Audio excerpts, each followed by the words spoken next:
Hey, how's it going everyone? Welcome to the final review of the Korean drama Tale of the Nine-Tailed 1938. Now, this episode, it was fun to watch. It was good.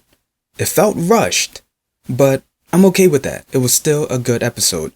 And spoiler alert, there was one little article talking about this drama that there was going to be a special guest in the finale. Turns out to be true. So, let's not beat around the bush. Let's get to it. So time is not on Yeon's side. He has to figure out a plan to save Jae-woo, Yoi, deal with the commander, deal with the mercenaries, plus the mountain god is walking about. They got pictures. Shinju is talking to dogs for information. The bandits are trying to find Yoi. At the same time, Yeon and the girls are trying to figure out a plan to ambush the wedding with bombs and weapons.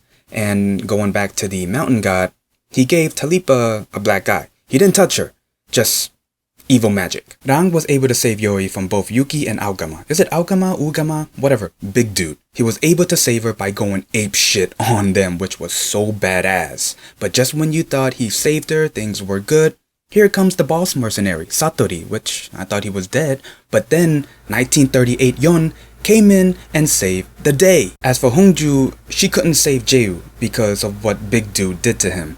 He made him attack Hongju. Now by saving Hongju, Jae-woo decided to stab himself in order to save her. But then, here comes 1938 Yeon saving the day again by giving Hongju the pisari flower in order to revive him. And then we get to the wedding. Uno made a speech about the wedding being everyone's grave, but it wasn't her making the speech. It was Yeon disguising himself as her. He shot the commander, and then the entire wedding becomes a battlefield. Uno confronts her dad, and of course her dad is crazy enough to pull a gun towards his own daughter, which he did, and shot her. Then here comes Shinju jumping in between them, protecting her. Towards the end, Yeon and the commander do have a one-on-one against one another, and apparently the commander has like some Darth Vader powers, but in the end, Yeon was able to beat him. Now it's time for Yeon and Shinju to go home, but of course, there's some people blocking his way. It was the cops. Then here comes Muyoung coming in and slicing them, lighting them on fire.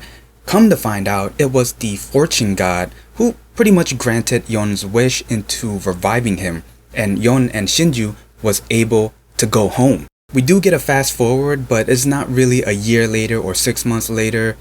Matter of fact, they don't even tell you. 1938, everyone's doing fine. 1938, Yeon is actually with Rang and the other characters. Now, as for 2023 Yeon, he's there. You know, he's just walking about, meeting up with Jia.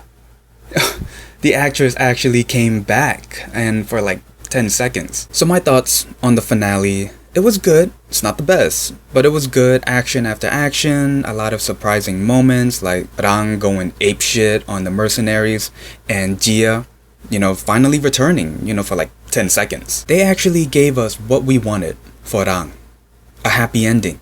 He's in 1938, he's happy with his girl, and he's there with his brother. What more can you want? If I had to choose between season 1 or season 2, obviously, I'm gonna choose season 1. It was better. Sorry to say that. I mean, season 2 is still good. It felt like it was half a prequel and half a sequel. Prequel because we got to learn more of Yeon's past. He didn't really bury the hatchet, so he tried to fix it. That's the sequel part. Like, for example, really looking out for Rang because he knows what's gonna happen in 2020. Trying to bury the hatchet with Muyoung, because Muyoung got the impression that Yeon killed his brother, but that was the case, but it wasn't all of Yeon's fault.